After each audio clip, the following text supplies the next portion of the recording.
বাহরাইনের বাংলাদেশ দূতাবাসে গণশুনানির তারিখ ঘোষণা, সৌদির জেদ্দায় নকল জার্সি বিক্রির বিরুদ্ধে অভিযান, আমিরাতে কোর্টের আদেশে এক এশিয়ান বহিষ্কার, ওমানে অন্যের ছবি ভিডিও ইন্টারনেটে ছাড়লে বড় শাস্তির হুঁশিয়ারি, আর কুয়েতে 3 এশিয়ান ট্যাক্সি ড্রাইভার আটক, জব্দ হলো গাড়ি। এসব খবর নিয়ে আজকের মধ্যপ্রাচ্যের নিউজ আপডেট, সাথে আছি আমি পৃথ্বী বিশ্বাস। শুনছিলেন শিরোনাম, এবার বিস্তারিত। শুরুতেই বাহরাইনের খবর। বাহরাইনে বসবাসরত প্রবাসী বাংলাদেশিদের বিভিন্ন সমস্যা, অভিযোগ এবং পরামর্শ জানতে গণশুনানির আয়োজন করেছে বাংলাদেশ দূতাবাস বাহরাইন। দূতাবাসের বিজ্ঞপ্তিতে বলা হয়েছে 31 জুলাই শুক্রবার 2026 বিকেল 4টা থেকে সন্ধ্যা 6টা পর্যন্ত দূতাবাসের হল রুমে গণশুনানি অনুষ্ঠিত হবে।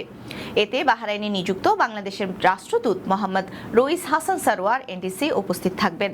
দূতাবাস আরও জানিয়েছে, প্রবাসীদের সমস্যার সমাধান, প্রয়োজনীয় পদক্ষেপ গ্রহণ, দূতাবাসের সেবায় স্বচ্ছতা এবং জবাবদিহিতা বৃদ্ধি, সেই সাথে পাসপোর্ট এবং কনসুলার সেবার মান উন্নয়নের লক্ষ্যে এই উদ্যোগ নেওয়া হয়েছে।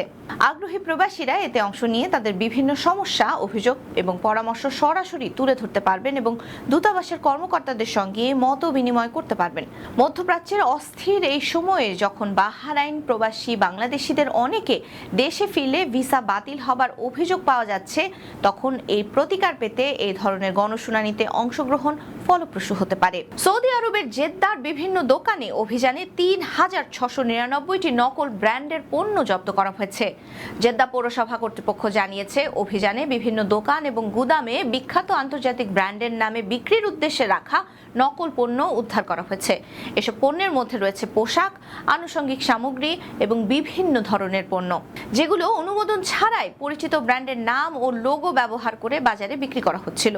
জব্দ করা মালামালের মধ্যে বিভিন্ন দেশের জার্সিও ছিল। কর্তৃপক্ষ জব্দ করা সকল নকল পণ্য বাজেয়াপ্ত করেছে এবং সংশ্লিষ্ট প্রতিষ্ঠানের বিরুদ্ধে আইন অনুযায়ী ব্যবস্থা নিয়েছে। জেদ্দা পৌরসভা ব্যবসায়ীদের আইন মেনে ব্যবসা পরিচালনার আহ্বান জানিয়ে বলেছে, মেধাস্বত্ব লঙ্ঘন এবং নকল পণ্য বিক্রির বিরুদ্ধে কঠোর অবস্থান অব্যাহত থাকবে। সংযুক্ত আরব আমিরাতের শারজাহ আদালত অবৈধভাবে অর্থ লেনদেনের দায়ে দোষী সাব্যস্ত করে এক এশীয় নাগরিককে দেশ থেকে বহিষ্কারের নির্দেশ দিয়েছে। আদালত আইন অনুযায়ী 1 বছরের কারাদণ্ডের পরিবর্তে তাকে বহিষ্কারের আদেশ দেন।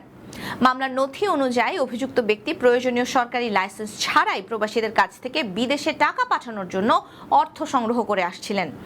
কর্তৃপক্ষ নজরদারি ও তদন্তের মাধ্যমে তার এই অপকর্ম শনাক্ত করে ফেলে। পরে গ্রাহকদের কাছ থেকে অর্থ গ্রহণের সময় তাকে হাতে নাতে আটক করা হয়।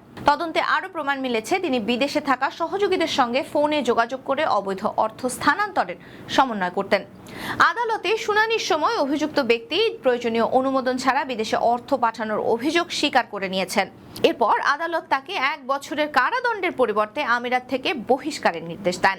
ওমানে সামাজিক যোগাযোগ মাধ্যম ব্যবহারকারীদের প্রতি কড়া সতর্কবার্তা দিয়েছে দেশটির পাবলিক প্রসিকিউশন। কারো অনুমতি ছাড়া ব্যক্তিগত ছবি, ভিডিও, কথোপকথন বা ব্যক্তিগত তথ্য সামাজিক যোগাযোগ মাধ্যমে শেয়ার করলে সর্বোচ্চ 3 বছরের কারাদণ্ড এবং 5000 ওমানি রিয়াল পর্যন্ত জরিমানার মুখে পড়তে হতে পারে বলে সতর্ক করা হয়েছে।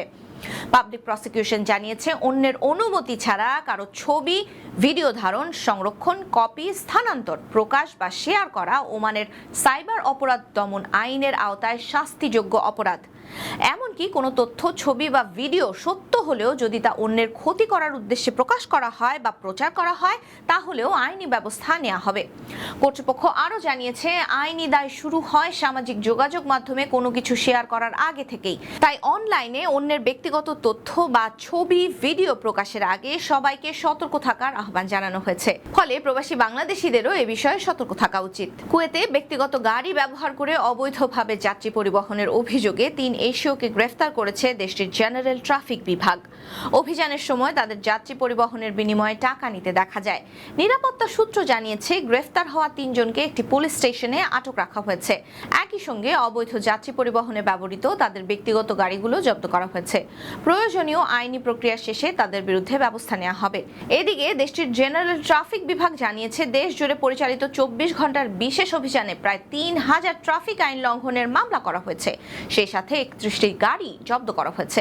অভিযানে মোবাইল ফোন ব্যবহার করে গাড়ি চালানো, সিট বেল্ট না পরা, অতিরিক্ত গতিতে গাড়ি চালানো, ট্র্যাক ও টোয়িং সংক্রান্ত নিয়ম ভঙ্গ, উচ্চ শব্দ সৃষ্টি এবং অতিরিক্ত কালো কাজ ব্যবহারের মতো বিভিন্ন অপরাধের বিরুদ্ধে ব্যবস্থা নেওয়া হয়েছে। এছাড়া গেল 13 জুলাই থেকে 19 জুলাই পর্যন্ত পরিচালিত আরেকটি সড়ক নিরাপত্তা অভিযানে 35 জন প্রবাসীকে আটক করা হয়েছে। এই ছিল আজকের মধ্যপ্রাচ্যের নিউজ আপডেট। আল্লাহ হাফেজ।